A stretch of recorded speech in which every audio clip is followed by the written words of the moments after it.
श्री कृष्ण गोविंद हरे मुरारी, हे नाथ नारायण वासुदेव।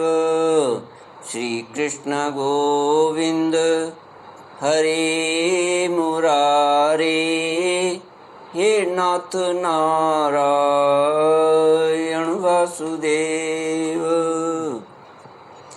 ओम नमो भगवते वासुदेवाय।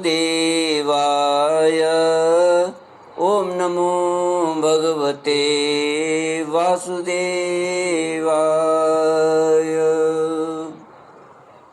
कृष्णाय वासुदेवाय हरये परमात्मने प्रणतक्लेशनाशाय गोविन्दाय नमो नमः।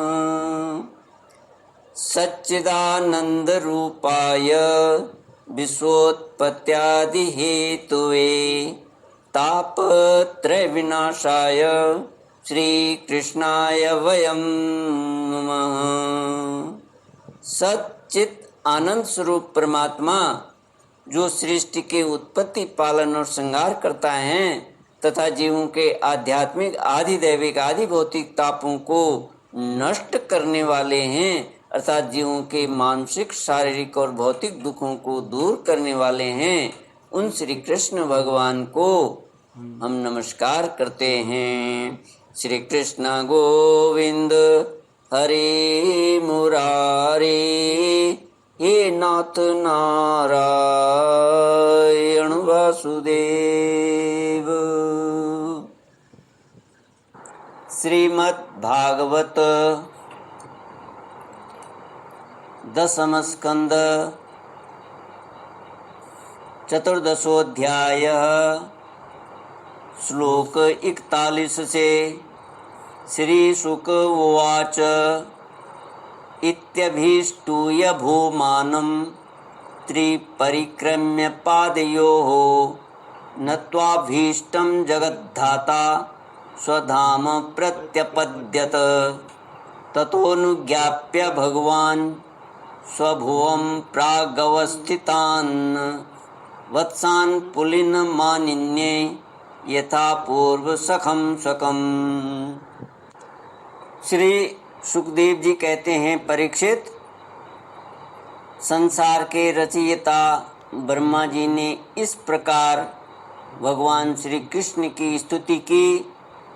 इसके बाद उन्होंने 3 बार परिक्रमा करके उनके चरणों में प्रणाम किया और फिर अपने गंतव्य स्थान सत्यलोक में चले गए। ब्रह्मा जी ने बछड़ों और ग्वाल बालों को पहले ही यथास्थान पहुंचा दिया था।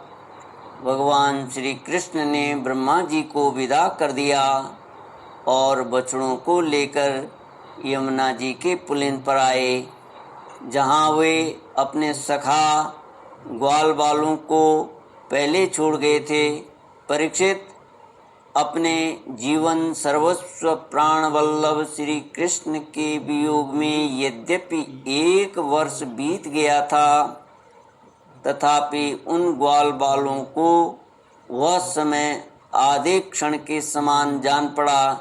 क्यों न हो, वे भगवान की विश्व विमोहिनी योग माया से मोहित जो हो गए थे। जगत के सभी जीव उसी माया से मोहित होकर शास्त्र और आचार्यों के बार बार समझाने पर भी अपने आत्मा को निरंतर भूले हुए हैं।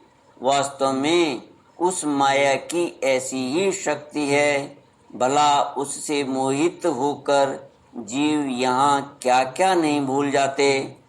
परीक्षित, भगवान श्री कृष्ण को देखते ही ग्वाल बालों ने बड़ी उतावली से कहा, भाई तुम भले आए, स्वागत है, स्वागत है। अभी तो हमने तुम्हारे बिना 1 कौर भी नहीं खाया, हमने 1 कौर भी नहीं खाया है। आओ, इधर आओ, आनंद से भोजन करो।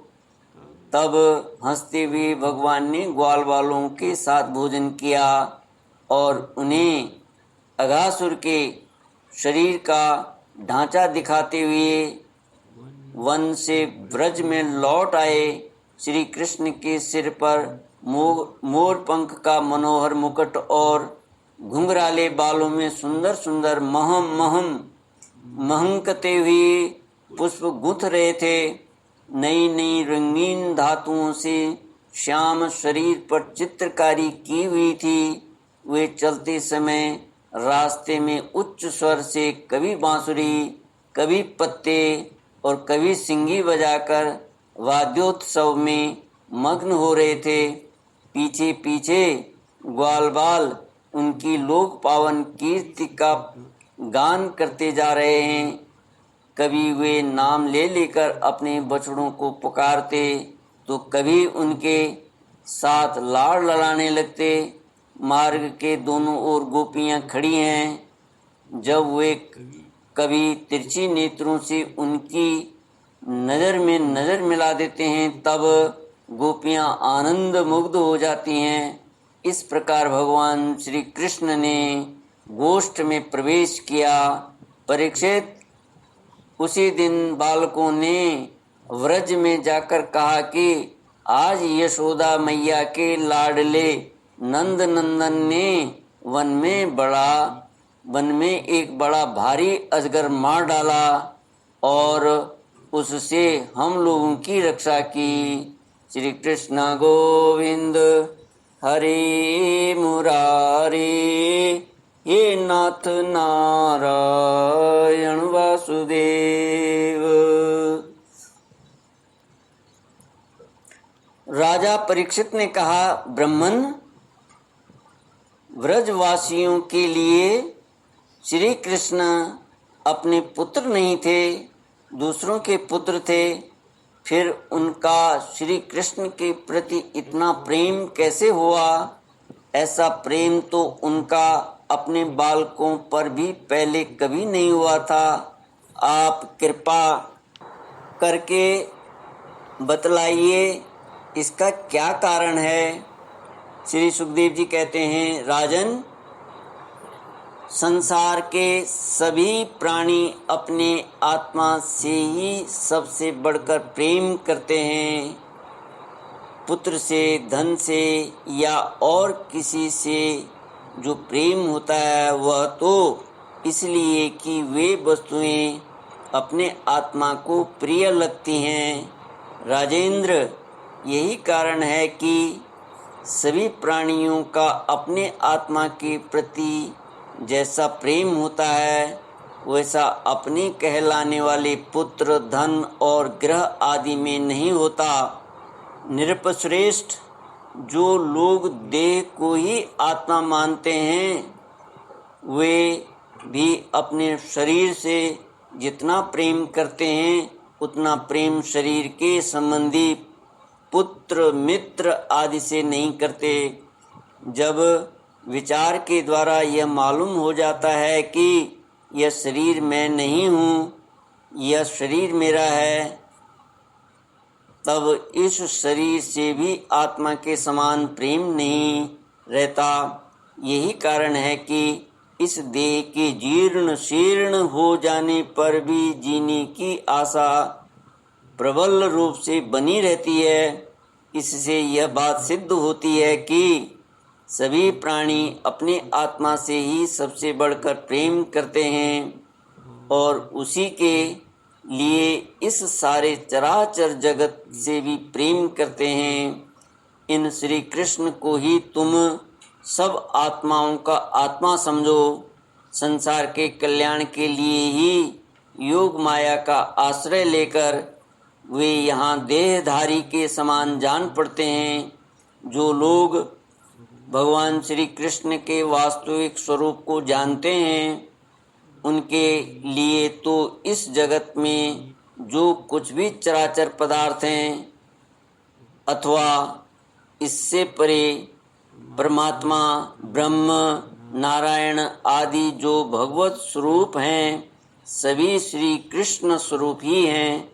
श्री कृष्ण के अतिरिक्त और कोई प्राकृत अप्राकृत वस्तु है ही नहीं। सभी वस्तुओं का अंतिम रूप अपने कारण में स्थित होता है। उस कारण के भी परम कारण है भगवान श्री कृष्ण। तब भला बताओ किस वस्तु को श्री कृष्ण से भिन्न बतलाएं, जिन्होंने पुण्य कीर्ति मुकुंद मुरारी के पद पल्लव की नौका का आश्रय लिया है, जो कि सत्पुरुषों का सर्वस्व है। उनके लिए यह भव सागर बछड़े के खुर के गड्ढे के समान है। उन्हें परम पद की प्राप्ति हो जाती है और उनके लिए विपत्तियों का निवास स्थान यह संसार नहीं रहता। परीक्षित, तुमने मुझसे पूछा था कि भगवान के 5वें वर्ष की लीला ग्वाल बालों ने 6ठे वर्ष में कैसे कही। उसका सारा रहस्य मैंने तुम्हें बतला दिया।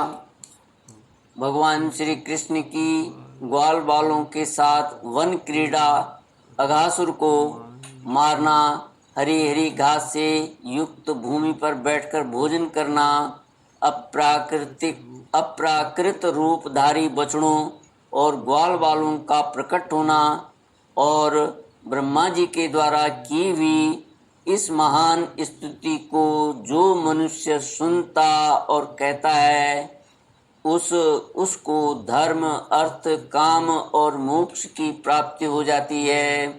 परीक्षित, इस प्रकार श्री कृष्ण और बलराम ने कुमार अवस्था के अनुरूप आंख मिचौनी, सेतु बंधन, बंदरों की भांति उछलना कूदना आदि अनेकों लीलाएं करके अपनी कुमार अवस्था ब्रज में ही त्याग दी। श्री कृष्ण गोविंद हरे मुरारे, हे नाथ नारायण वासुदेव। इति श्रीमद्भागवते महापुराणे पारमहंस्यां संहितायां दशमस्कन्धे पूर्वार्धे ब्रह्मस्तुतिर्नाम चतुर्दशोऽध्यायः। ॐ पूर्णमदः पूर्णमिदं पूर्णात् पूर्णमुदच्यते पूर्णस्य पूर्णमादाय पूर्णमेवावशिष्यते।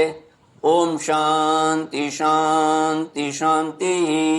हरि ओम श्री गुरुभ्यो नमः। हरि ओम।